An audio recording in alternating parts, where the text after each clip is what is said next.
Tema kita adalah waktunya berubah yang diambil dari Injil Lukas pasal 19 ayat 1 sampai dengan ayat yang ke-10. Injil Lukas 19 ayat 1 sampai dengan ayat yang ke-10. Saya akan membacakannya dalam terjemahan kedua LAI 2023. Yesus masuk dan melintasi kota Yeriko.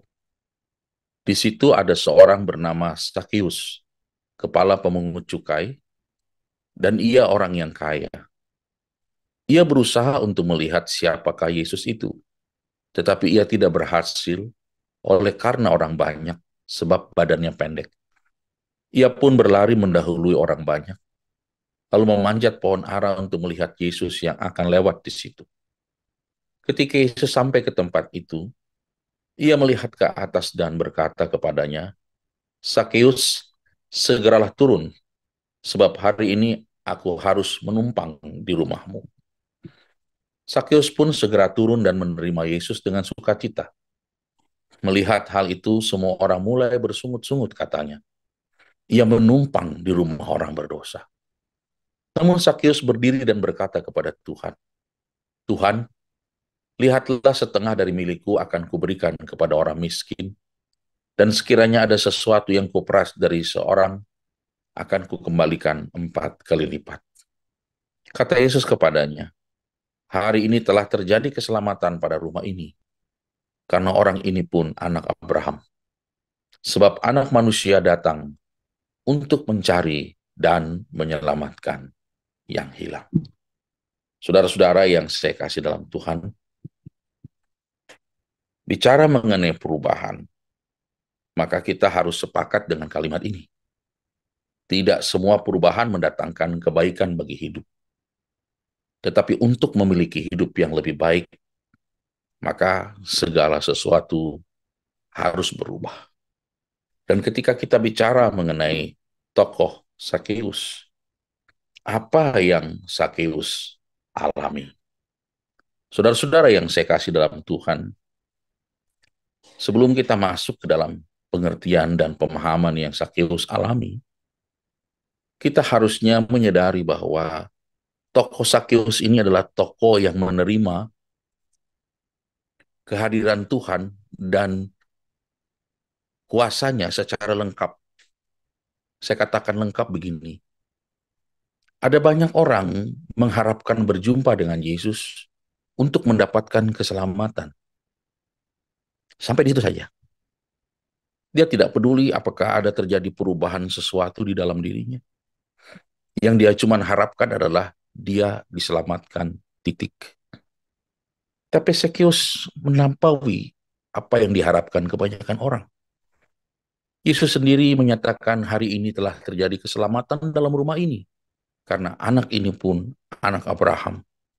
Yesus sudah menubuatkan bahwa Sakeus hidup dalam keselamatan, walaupun dia belum menebus dosa manusia melalui peristiwa Golgota.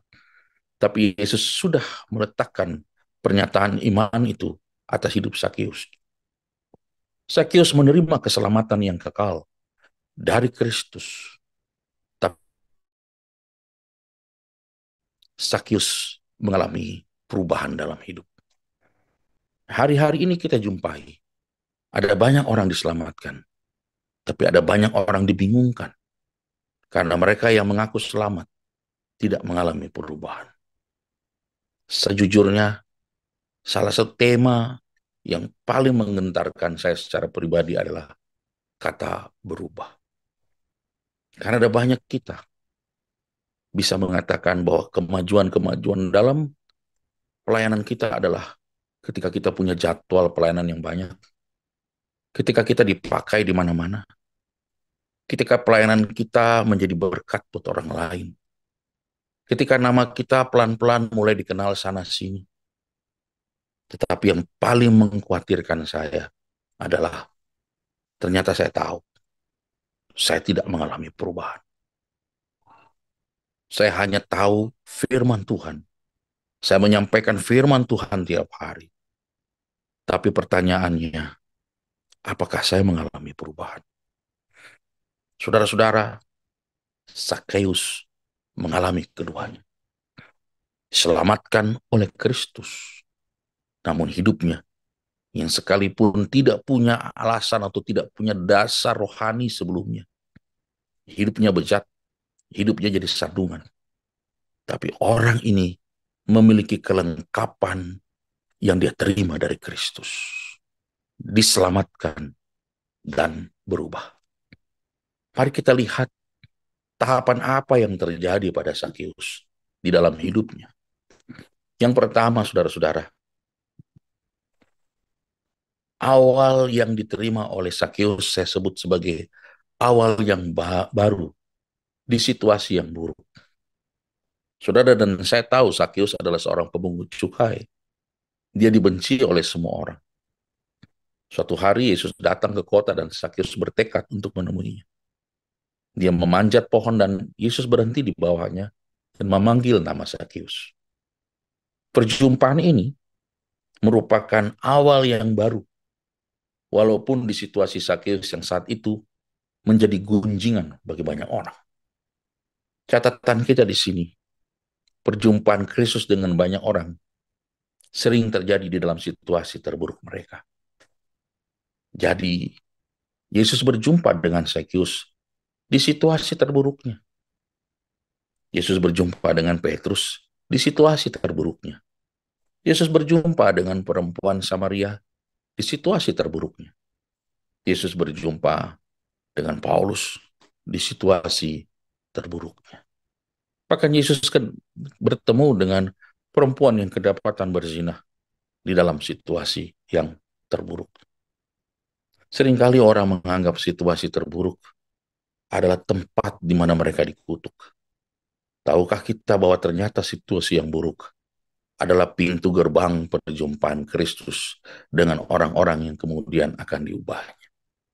Sakeus ada dalam gunjingan.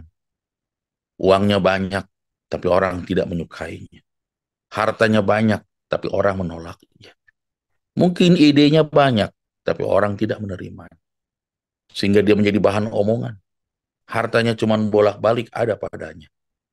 Karena dia diwarnai oleh kepahitan, ditolak. Maka dia pun menghajar rakyat dengan cara menggunakan uang sebagai kekuasaan. Makin banyak rakyat yang dia perbudak, makin banyak rakyat yang dia peras. Sehingga rakyat makin membenci, dia pun balas benci dengan benci. Dan Yesus datang bukan pada saat dia sedang jaya dalam kebenaran, tapi dia sedang jaya dalam kejahatan. Disitulah awal yang baru di situasi yang buruk.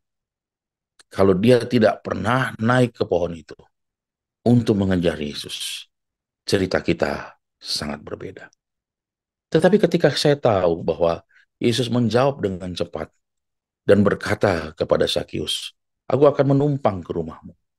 Jelas Yesus punya agenda untuk orang yang satu ini. Dia menjumpainya pada saat dia ditolak oleh orang. Pada saat dia menjadi gunjingan banyak orang. Pada saat dia tidak sadar bahwa perbuatannya sedang menghancurkan orang lain. Terkadang Allah juga menjumpai kita pada saat-saat terburuk. Sayangnya kita tidak menyadari momen itu. Pada saat situasi terburuk, seringkali kita menyalahkan Tuhan. Kita tidak menyadari bahwa Allah sedang berbicara melalui peristiwa yang buruk itu untuk sebuah awal yang baru. Yang kedua, saudara-saudara yang dikasih oleh Tuhan, hati yang berubah dan yang mengubahkan. Sakeus diubah oleh perjumpaannya dengan Yesus. Dia tidak lagi dipenuhi dengan keserakahan, tetapi dengan cinta dan kasih sayang. Dia mulai memberikan harta miliknya dan merawat mereka yang membutuhkan, yang selama ini adalah korban kebuasan. Yesus tidak menghabiskan waktu untuk membuat Sakeus bertobat karena takut akan banyak dosanya.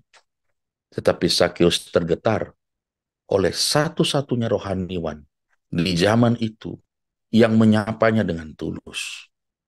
Hati Sakeus diubahkan sejak saat itu. Saya percaya Kalau ada orang mendebat Sakius, mungkin debatnya satu, jawabnya sudah 5.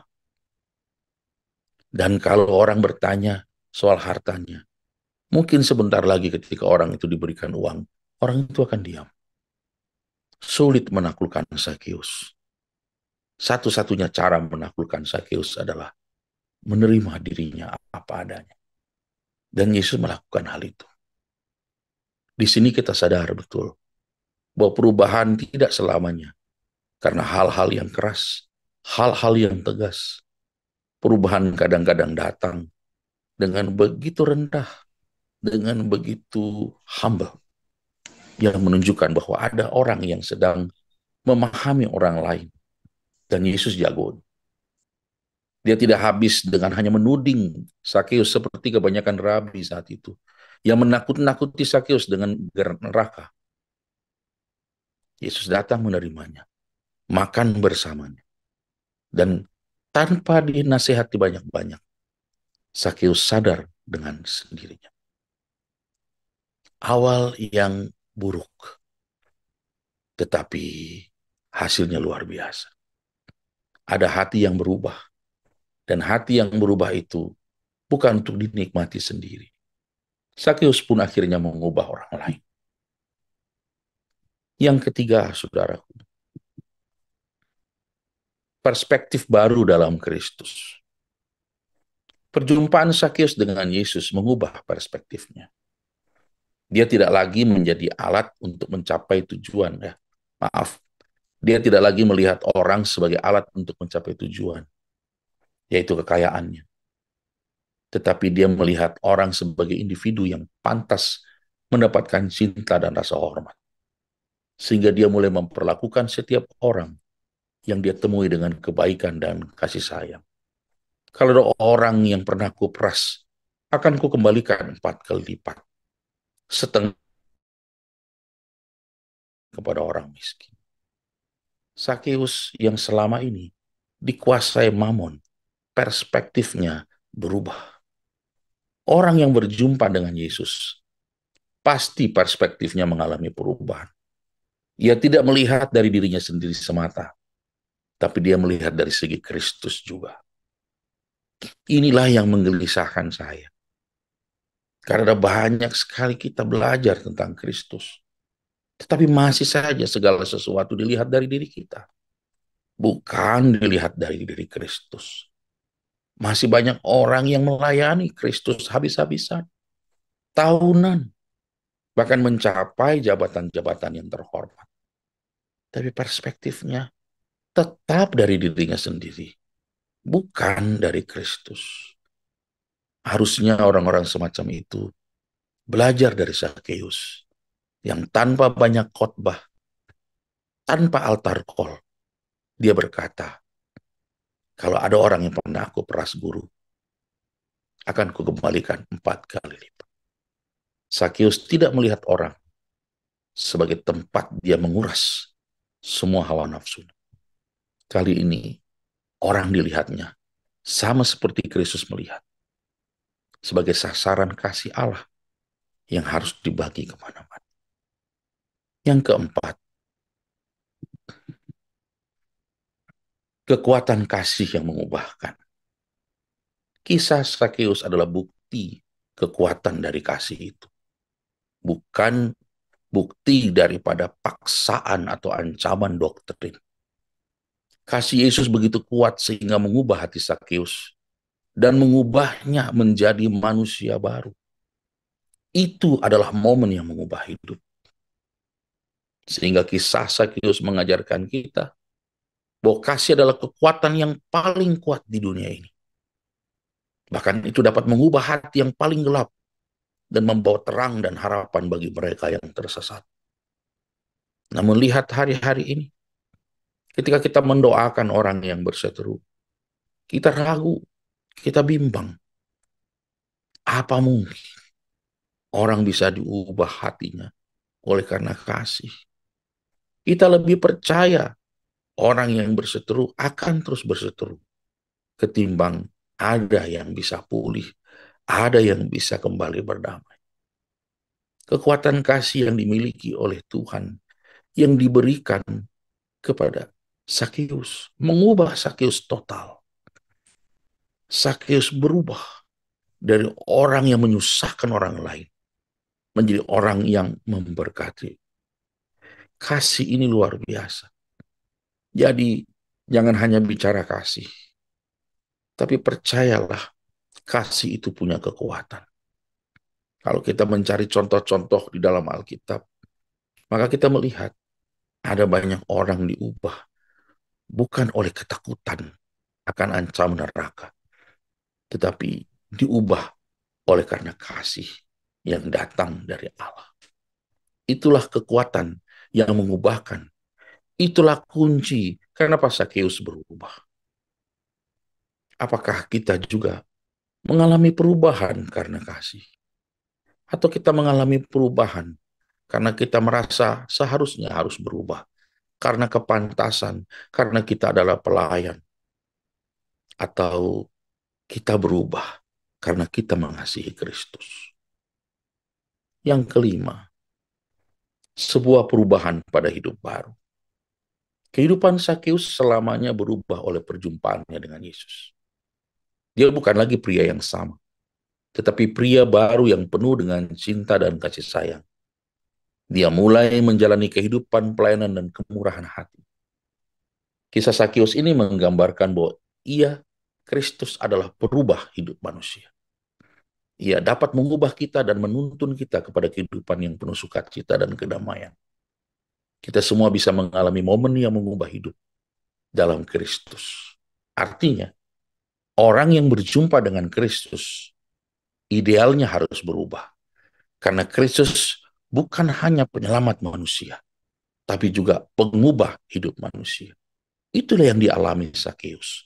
Bukan hanya selamat, tapi juga berubah. Ada berapa banyak perubahan yang terjadi dalam hidup kita. Kalau saudara tidak merasakan adanya kegelisahan dan merasakan bahwa keselamatan adalah segala-galanya, mungkin ada yang salah dengan kita.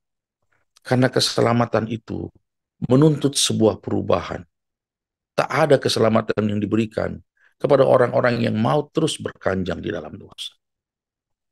Ada perubahan yang harus dikerjakan di dalam hidup kita.